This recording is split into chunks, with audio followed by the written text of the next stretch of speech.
Low and half Greaves! Oh, what a goal by Greaves! Greaves! Oh, Greaves! Goal is Greaves and a goal! Jimmy Greaves. To many, he was the most natural goal scorer England has ever produced. A player whose name still commands respect in pubs, press boxes and dressing rooms.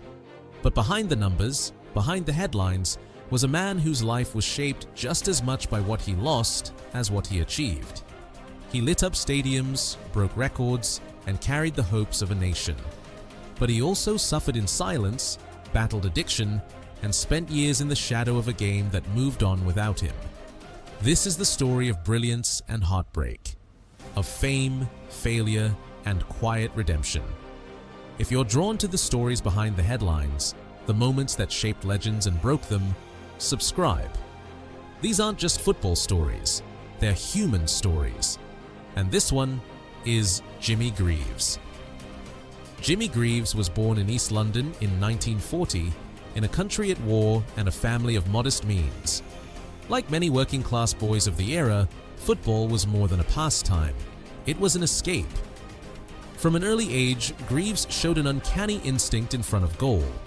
He wasn't just good, he was natural. By his teens, Chelsea scouts had already taken notice. He joined as an apprentice and quickly became part of a rising group of youngsters known as Drake's Ducklings, under the progressive manager Ted Drake. The goals came in floods. Over 100 in 2 seasons at youth level. He scored in the FA Youth Cup final, and by 17 he was already making his senior debut. On that debut, he scored. Jimmy Greaves wasn't learning to become a striker, he already was one. What followed was the rapid ascent of a footballing phenomenon.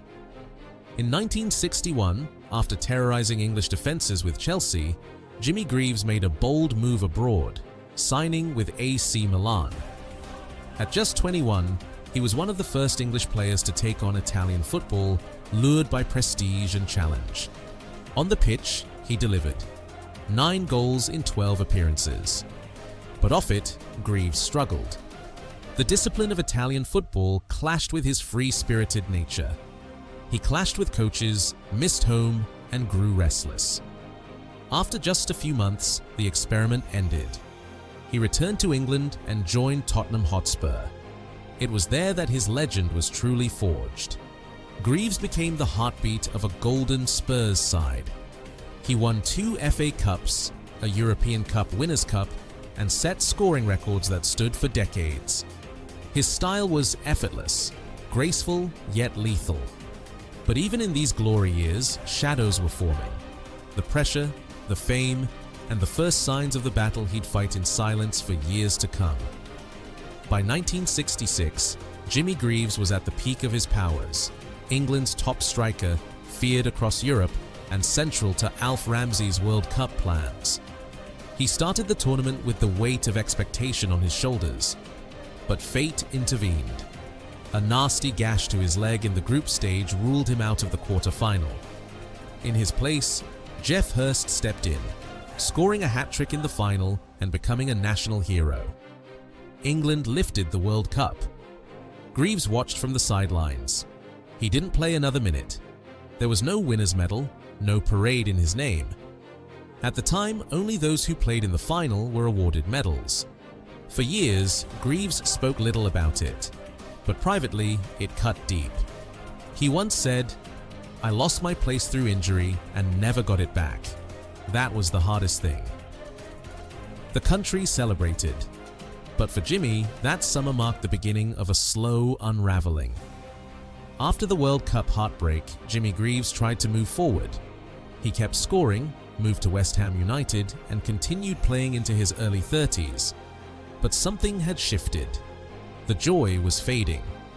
The game no longer gave him the same purpose. In 1971, at just 31, Greaves retired from professional football.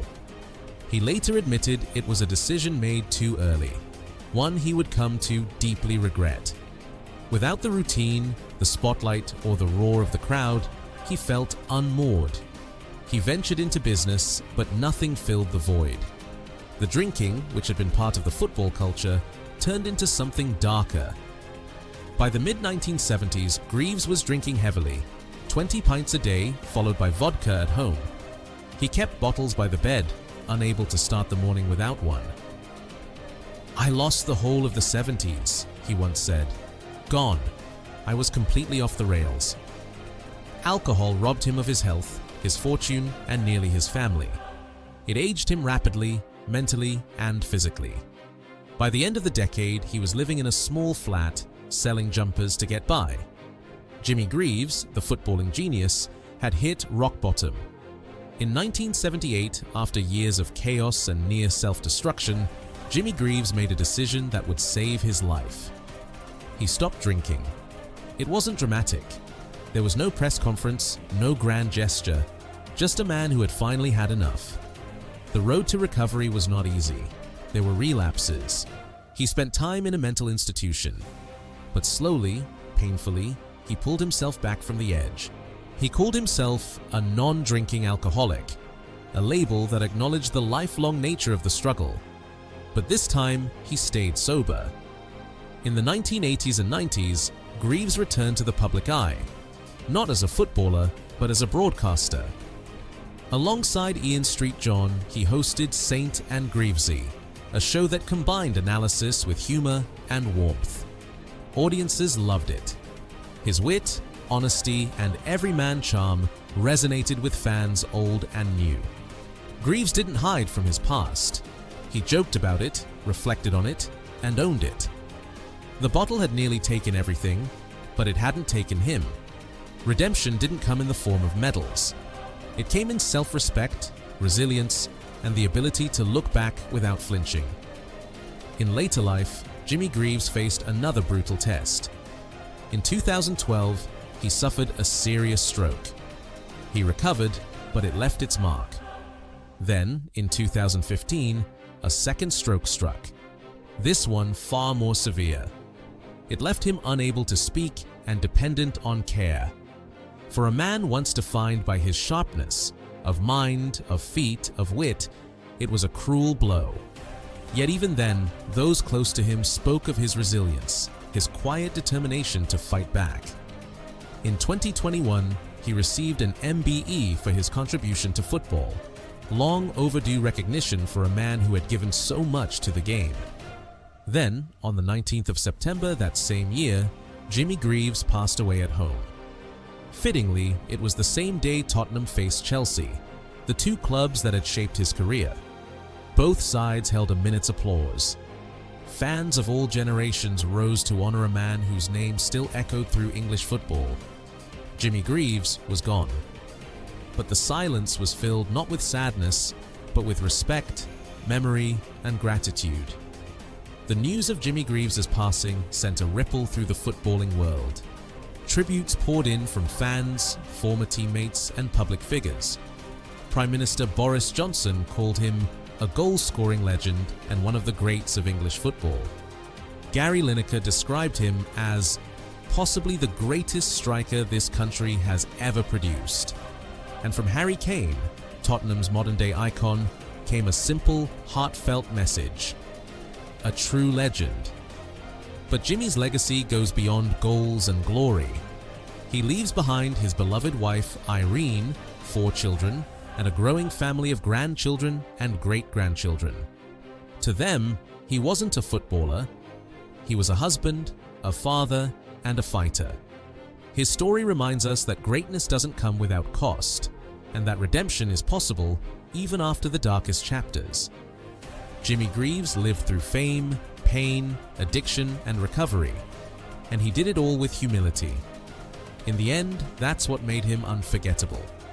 If this story moved you, if you felt the weight of the journey Jimmy Greaves walked, let us know. Share your thoughts below. What do you remember most about Jimmy? A goal, a moment, a quote? His story is part of football history, but also a deeply human one, and we want to hear your side of it. And if you're drawn to the stories behind the legends, the triumphs, the tragedies, and the truths most people never hear, subscribe. There are more stories like this waiting to be told with the respect they deserve. Thank you for watching. And to Jimmy Greaves, Thank you for the goals, the fight, and the reminder that even the brightest stars sometimes burn quietly, long after the cheers have faded.